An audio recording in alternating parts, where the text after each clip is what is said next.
안녕하세요. 경삼TV 이경삼입니다. 오늘 제가 소개해드릴 책은요, 바로 이 책입니다. 동네 철물점은 왜 망하지 않을까? 책 제목이 참 재밌네요. 이 책은 일본 야마다 신야라고 하는 젊은 회계사이면서 회계 컨설팅 회사 대표분이 쓰신 책이고요. 보통 이제 회계라고 하면 기업에서 영업적인 또 이익적인 부분을 높이는 방법과 또 관리하는 방법으로서 많이 적용하는 그런 학문적인 부분이기도 하고, 한 부서에서 한 역할을 담당하는 그런 분야이기도 하죠. 그런데 이런 좀 어렵다 싶은 이 회계적인 부분을 일반 가정에서 응용해서 가사적인 부분, 경제적인 부분에서 좀 도움을 줄 수 있는 좀 재밌게 구성이 되어 있는 책입니다. 여러 가지 좀 재밌는 에피소드로 구성이 되어 있고요.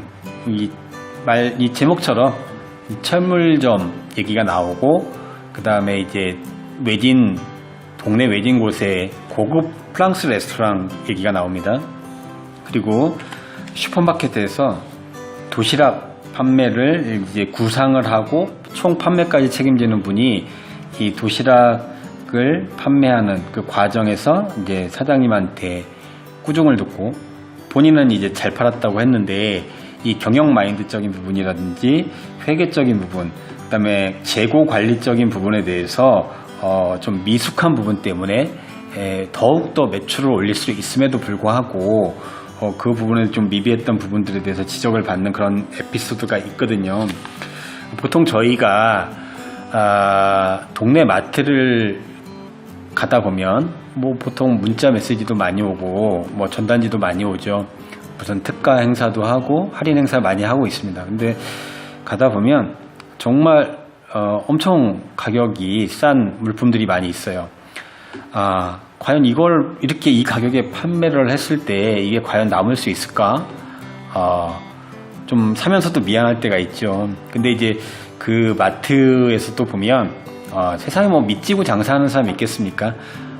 뭐 흔히 아시는 그 미끼 상품인 거죠. 그것들이 보통 프리미엄 아울렛, 뭐 이런 어떤 명품 아울렛들도 가보면 실질적으로 정말 싸게 파는 물건들은 거의 없어요. 이제 정말 프리미엄 아울렛이라는 게 예를 들어서 이제 백화점에서 판매를 하고 남은 재고를 이제 판매하는 그런 곳인데, 실질적으로 가보면 신상품을 팔기도 하고 백화점 못지않은 가격대로 많이 판매를 하고 있습니다. 말 그대로 이제 미끼 상품인 거죠. 여러 가지로. 이 제목을 왜 철물점을 했을까 라고 딱 생각을 해보면, 보통 레스토랑이나 미용실이나 편의점은 손님들이 들끓잖아요. 이게 보이는 시간이 있습니다. 레스토랑도 점심시간, 뭐 미용실 같은 경우는 뭐 일요일이라든지 뭐 아니면 뭐 아침이라든지, 편의점은 뭐 새벽 시간이라든지 이런 시간이 있는데, 이 철물점 자체는 딱히 이게 손님이 모이는 시간이 없어요. 아무 대중 없다고 하죠. 뭐 아무 때나 이게 손님들이 오죠. 그런데도 불구하고 여러분 이제 동네에 보시면 철물점들이 금방 이렇게 망하거나 그러지 않아요. 그 대표적인 어떤 영업적인 부분, 연계 마케팅, 연계의 그 영업적인 부분의 대표적인 업종인 것 같아서 이 책에서는 이 철물점을 소개하고 있는 것 같습니다. 말 그대로 이 철물점은 매장에 물건을 비치하고 있죠. 근데 그 비치하고 있는 물건 자체를 어차피 재고로 쌓여 있는 물건이다 보니까 내가 내 차량, 트럭 이런 걸로 이제 뭐 배달을 가거나 뭐 수리 의뢰가 들어와서 가는 도중에 내가 이제 가는 도중에 광고를 하고 마이크 방송을 하고 이거는 뭐 얼마에 판다 사지 않더라도 오며 가며 광고가 되는 거죠. 그리고 아까 제가 잠깐 말씀드렸다시피 그 프랑스 레스토랑 에피소드가 있는데요. 거기서도 레스토랑에 비싼 음식만 파는 게 아니라 주방장은 요리 강좌, 요리 강습, 뭐 홀에 그 와인을 판매하고 있는 소믈리에는 와인 뭐 강습을 하면서 부수적인 수입을 올리고 있는 부분들이 이 책에 나와 있습니다.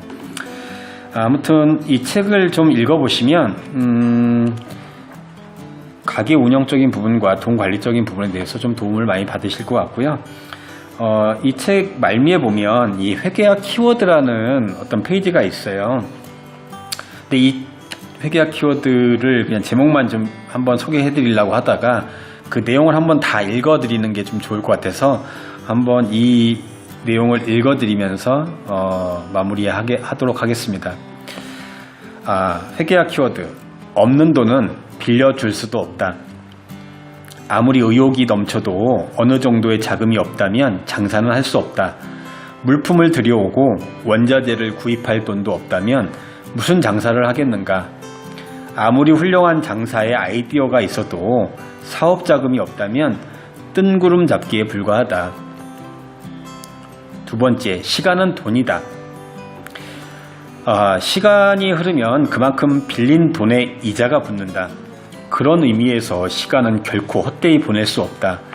돈을 빌리거나 기업을 매입하거나 하는 행위는 시간을 사는 행위라고 볼 수도 있다.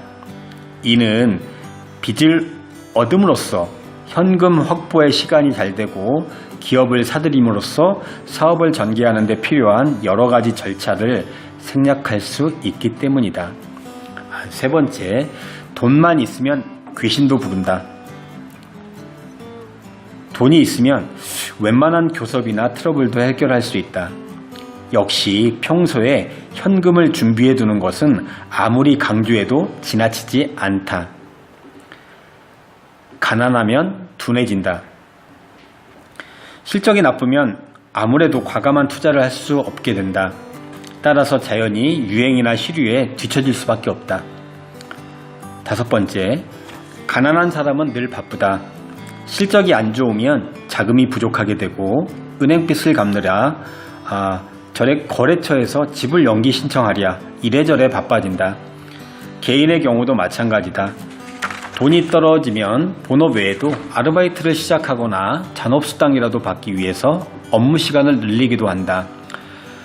결국 여가 시간이 줄어드는 것이다. 여섯 번째, 부자는 다투지 않는다.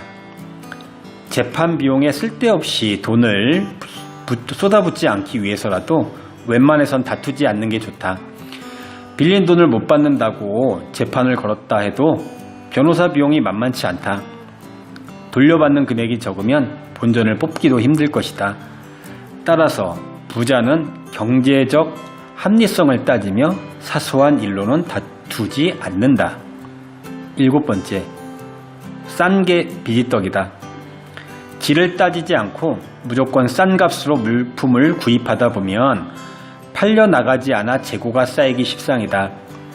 또한 무턱대고 값싼 기계를 도입하는 경우 오히려 유지비나 수리비가 더 많이 들기도 한다. 여덟 번째, 계산은 맞는데 돈이 없다. 훌륭한 결산서를 만들었다 해도 현금이 없으면 아무짝에도 쓸모가 없다. 이익은 나는데 현금이 없다는 상황에 처하지 않도록 주의하자. 아홉 번째, 돈은 천하를 휘젓고 다닌다. 상품을 팔아 번 돈으로 다시 물품을 구입하여 상품을 판다. 경영을 하고 있는 한 현금은 돌아가게 되어 있다. 상품 판매와 물품 구입의 어느 한쪽이 멈춰버리면 경영은 불가능해진다. 열 번째, 손해보는 게 이익 보는 것이다. 손해를 요만큼도 안 보려는 회사는 많은 이익을 기대하기 힘들다. 장기적으로 많은 이익을 올리고 싶다면 단기적인 손해는 신경 쓰지 말고 과감한 투자를 하자. 11번째, 늘 웃으며 현찰 거래. 현금으로 지불하면 여러모로 득을 보는 경우가 많다는 것은 앞서 언급한 바 있다. 현금으로 꼬박꼬박 지불해서 웃음을 짓지 않는 거래처는 없을 것이다. 12번째, 재고는 죄고가 아니다. 재고는 죄고다. 재고가 많으면 여러모로 골치 아프다는 것은 3장에서 언급했다. 재고가 없는 몸집이 가벼운 회사는 재무관리에서의 이점뿐 아니라 급변하는 유행의 변화, 그런 뒤떨어진 상품은 재고가 쌓이기 쉬운 그런 부분에도 대응하기 쉽다는 이점도 있다. 11번째, 늘 웃으며 현찰 거래. 현금으로 지불하면 여러모로 득을 보는 경우가 많다는 것을 앞서 언급한 바 있다. 현금으로 꼬박꼬박 지불해서 웃음을 짓지 않는 거래처는 없을 것이다. 12번째, 재고는 죄고다. 재고가 많으면 여러모로 골치 아프다는 것은 3장에서 언급했다. 재고가 없는 몸집이 가벼운 회사는 재무관리에서의 이점뿐 아니라 급변하는 유행의 변화에도 대응하기 쉽다는 이점도 있다. 아무튼 여기까지고요. 회계적인 부분 어려운 부분 많이 있을 수 있지만 경제 관련 서적 많이 보시죠. 4개의 통장이라든지 부자 아빠, 가난한 아빠, 부동산 관련 서적, 자금 운용 관련된 그런 서적들 많이 있습니다. 아무쪼록 시간 되시는 대로 이런 책들 많이 읽어보시면서 조금 더 지금보다 나은 부를 쌓아가시기 바라겠습니다. 감사합니다.